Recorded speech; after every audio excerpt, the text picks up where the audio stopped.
स्थिति में आप मानेंगे कि पार्टी अपने अपना हिसाब किताब ठीक कर रही? नहीं, ये तो बीजेपी तो लो प्रोफाइल कभी रहती नहीं ना सर। ये तो 400 पार, 70 पार, 80 पार, 90 पार करते हैं। तो ये तो लो प्रोफाइल होते नहीं। और दूसरी बात, चलिए ये बता दूं जरा, 9वें राउंड की गिनती के बाद जुलाना सीट से विनेश फोगाट आगे हो गई हैं।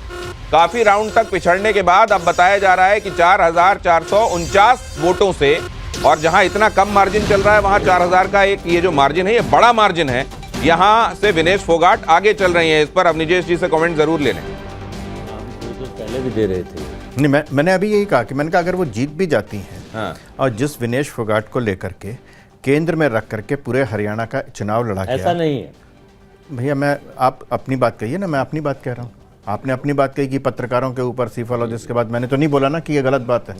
तो जिस विनेश फोगाट के इंटरव्यू तमाम चैनलों ने बार बार दिखाए, जहाँ स्वयं प्रियंका गांधी शायद गई वहाँ पर रैली में, उसके बावजूद अगर यहाँ पर विनेश फोगाट अभी तक पीछे चल रही थी, जीत भी जाती हैं तो भी कोई बात नहीं है, लेकिन हरियाणा का इलेक्शन उस जवान, पहलवान और किसान के नाम पर जिस पर लड़ा गया, वो तीनों स्थितियों में कांग्रेस को नकारा है वहाँ की जनता ने। ये स्वीकारना पड़ेगा। हरियाणा की रेवाड़ी सीट से लालू यादव के दामाद पीछे चल रहे हैं। 2057 वोटों से वो पीछे चल रहे हैं। अपनी बात पूरी कीजिए अब निजेश।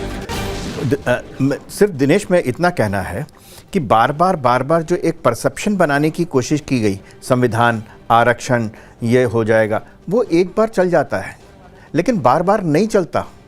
तो ये फिर क्या आरक्षण वाली बात, ये जो है आप संविधान वाली बात, ये काट की हांडी है। और अब ये चढ़नी बंद हो जाएगी। एक बात है ना बड़ी साफ सी।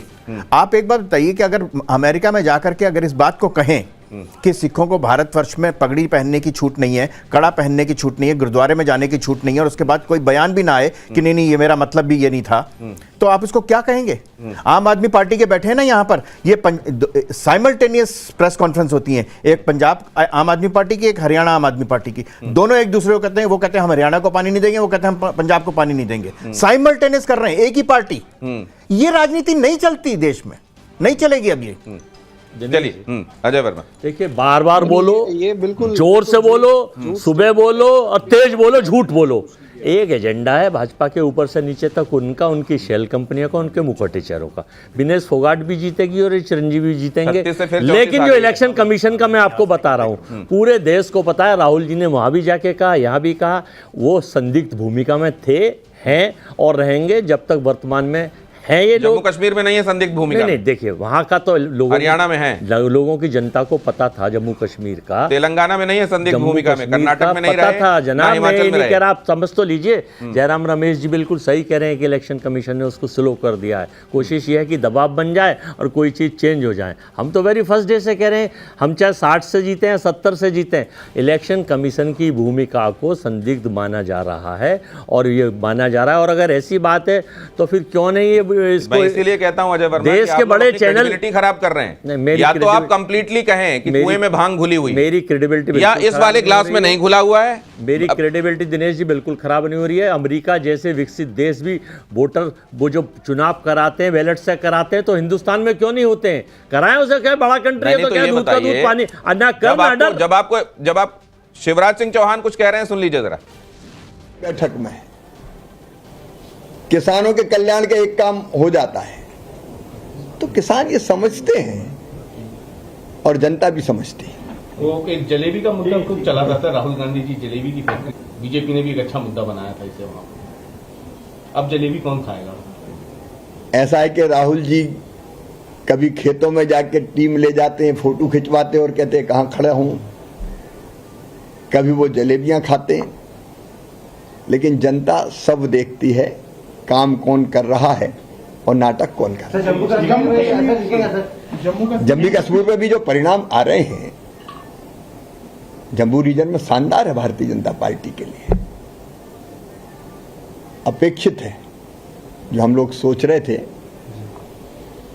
उसी दिशा में परिणाम जम्मू रीजन के। तो जैसा हमने सोचा था उसी तरीके के परिणाम आ रहे हैं, ये कहा जा रहा है।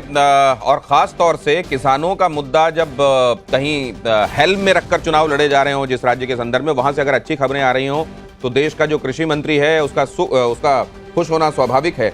कृष्णपाल गुर्जर कुछ ही देर में हमारे साथ जुड़ने वाले हैं, उनसे भी हम समझेंगे कि मंत्री महोदय कैसे देख रहे हैं इन चुनावों के अभी तक जो रुझान दिखाई दे रहे हैं उनको। लेकिन जरा इस मुद्दे पर फिर से आए कि ये बात बहुत प्रचारित की गई थी कि पहलवानों के संदर्भ में भी देख लीजिए आप, किसानों के संदर्भ में भी देख लीजिए और जवानों के संदर्भ में भी, ये ठीक नहीं कर रही है सरकार। और इस शंभू बॉर्डर का उदाहरण दिया जा रहा था, अग्निवीर को लेकर घेरा जा रहा था और विनेश तो एक चेहरा थी ही। क्या यह समझा जाए कि यह नैरेटिव कंप्लीटली नहीं चला या चला लेकिन पार्शियली चला? इसको लेकर क्या समझ रखनी चाहिए अमित?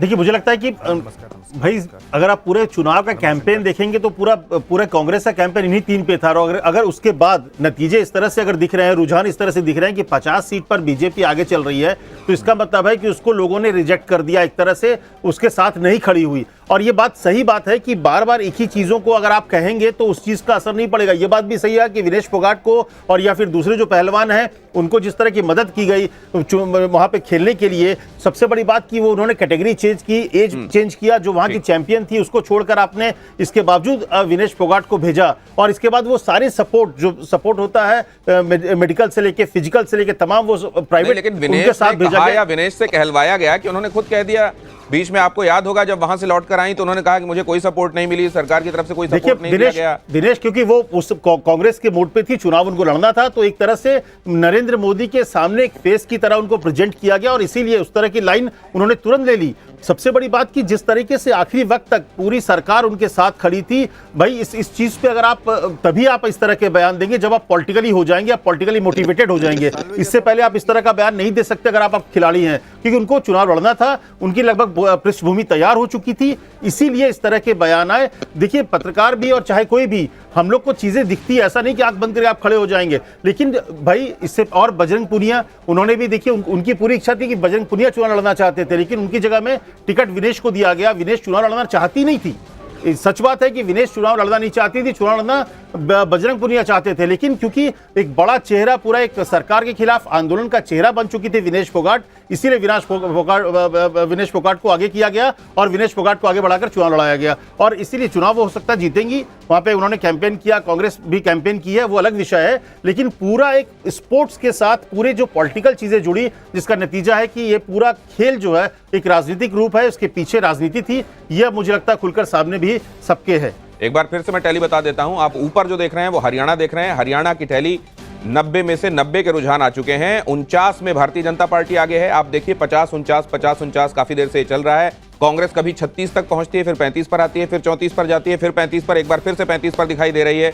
जेजेपी और आम आदमी पार्टी के हिसाब से फिगर्स बिल्कुल नहीं बदल रहे हैं और अदर्स के हिसाब से भी 6 पर यह आंकड़ा अटका हुआ है। मतलब जो भी घटबड़ दिखाई दे रही है वो भारतीय जनता पार्टी और कांग्रेस के बीच में ही दिखाई दे रही है। लेकिन ये बड़ा अंतर है, ये 15 का अंतर पाटना कांग्रेस के लिए कितना आसान है, कितना मुश्किल है। उधर मैं आपको यह भी बता दूं कि जम्मू कश्मीर के लिए भी चुनावों की गिनती